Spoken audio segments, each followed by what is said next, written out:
Il y a 30 ans, le Conseil d'État interdisait le lancer de nains. 1995, commune de Morsang-sur-Orge, un des arrêts les plus connus de la jurisprudence française, en tout cas parmi les étudiants. Ça fait donc 30 ans, on a voulu marquer le coup avec le Cercle Droit-Liberté, non seulement pour montrer que derrière cet arrêt du Conseil d'État, il y avait un être humain, une vraie histoire. C'est pour ça que Manuel Wackenheim, le nain volant Mr Skyman, est présent ce soir.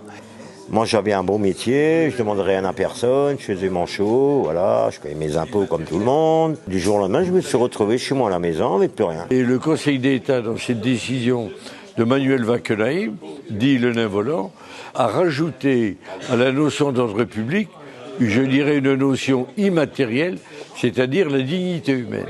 Le Conseil d'État ne définit pas ce qu'est pour lui la dignité humaine, donc il se contente de l'affirmer et il prive du même coup un jeune garçon qui est l'handicap du nanisme, effectivement, de son travail. C'est là tout le paradoxe de Morsang-sur-Orge.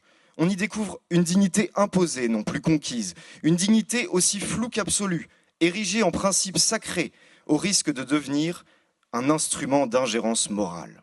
Avec l'arrêt du Conseil d'État 1995, on est passé à une autre notion qui est l'ordre public immatériel.